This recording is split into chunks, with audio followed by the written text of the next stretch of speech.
This window is a memorial to Alexander Pendleton, the only son of William N. Pendleton, who was the rector of Grace Church from 1853 until his death in 1883, except for a few years when he was a general in the Confederate Army working closely with Lee. The father was a West Point graduate, a math professor, and then priest, and we know very little about his son Alexander. Lee dies in 1870, and the vestry rapidly decide to use Lee's name to raise money to build a larger church. Pendleton is dispatched throughout the South and some parts of the North to raise money. They demolished the existing brick church in 1872, thinking they will be able to immediately rebuild. But they are only finally able to move into the basement of the new church in 1875, and it would be several more years before the church was completed. In 1882, the same year that the church bought the Lee window, the vestry approves the family's placing of this window.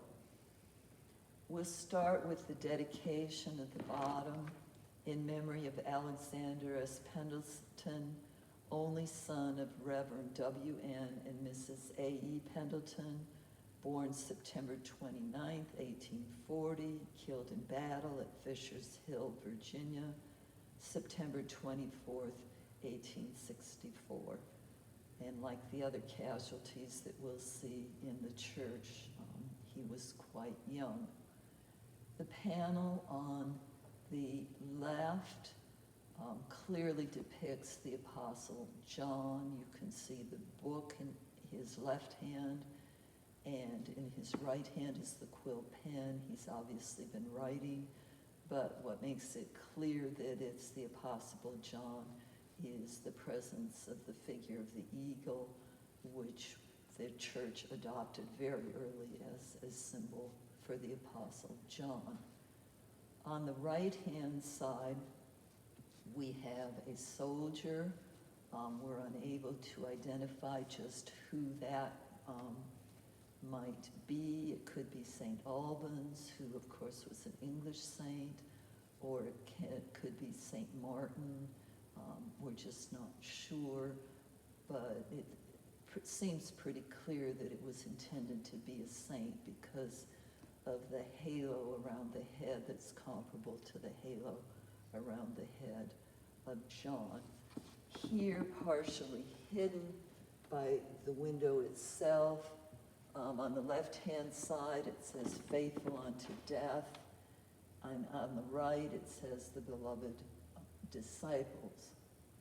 At the top there's a trifoil that has 3 Easter lilies in it as a symbol of the resurrection and the resurrection of the dead.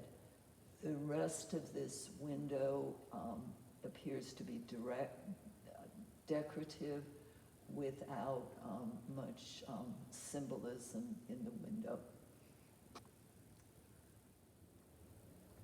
This is the Norgrove window. If you look at the bottom on the left-hand side, part of the dedication is to Edward W. Norgrove, who dies on May 7th, 1863, at the age of 19.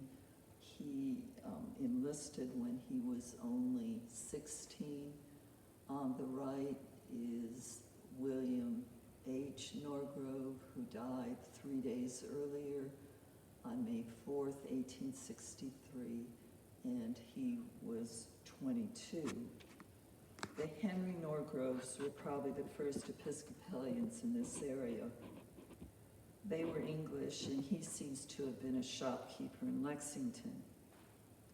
They were active supporters of Francis Smith's efforts to found an Episcopal church here. They provided a home for an early rector named Robert Nelson, who was also English. This window was also authorized by the vestry in 1862 in memory of their 2 sons who were killed in the Civil War.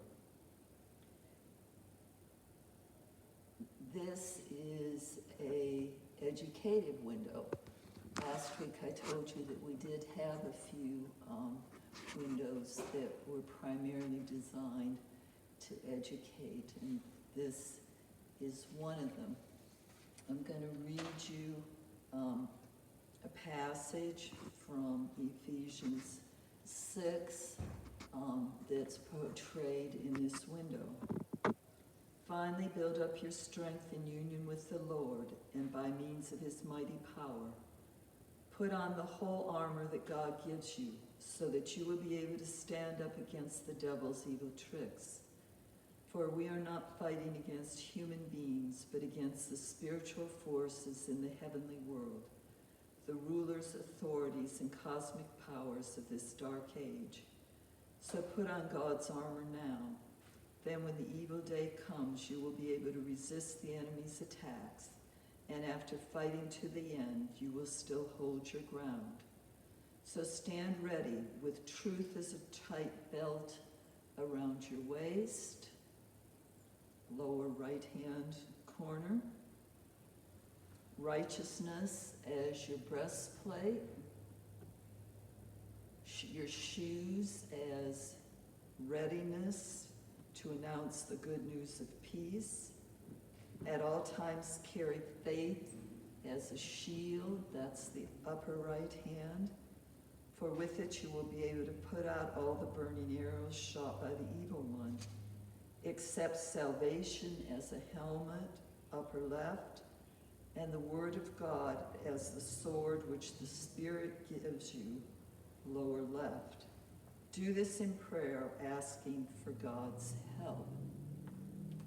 So this window was designed to remind us of this passage in Paul where he has this very militaristic metaphor for the Christian of life, which probably really resonated in these young soldiers. In the middle, on the left-hand side, it says, "Blessed are the pure in heart." And then on the other side, it continues, "For they shall see God." At the very top, there's a trifoil again. It has a star. This represents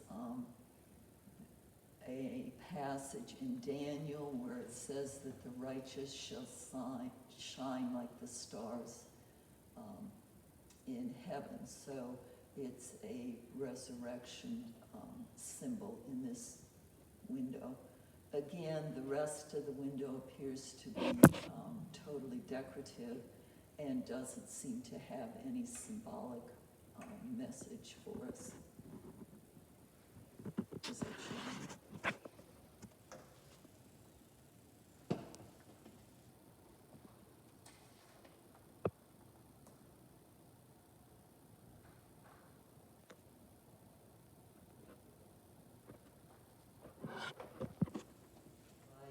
Omega, again symbolizing that God is the beginning and the last. Down between them is a trifoil. I spent a couple years trying to figure out which religious letters were there without any success, and then David Cox pointed out to me that they're the initials of Harriet Sophie Newcomb, HSN, and have no particular religious significance. Around her initials, you also see the stylized lilies. At the top, it begins to get quite educative, and the center of that is an attempt to symbolize the Holy Trinity. And like most attempts to nail down the Holy Trinity, it develops problems in its conceptions pretty quickly. But in the upper left, you can see the P, Potter, for the Father, and then over on the right, the F for the Son, Filio, and then at the bottom, SS for Sanctus Spiritus. And in the middle of all of that, you have a D for Deus, or God, and it's an attempt to symbolize the Trinity has three parts, but we only worship one God. Surrounding that, there are two trifoils, symmetric, that have crosses in the beginning of them, in the middle of them.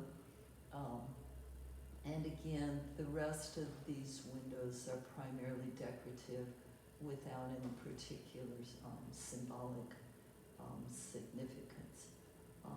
There was an interesting thing happened to this window when Holmes Irving was here. A workman was working on the windows. He was inside here. He put his ladder up against the window, and the window began to move outward. It had never been secured to the framework of the church, and how it had managed to stay up here all these years is a miracle. But here it is, and it has now been secured to the fabric of the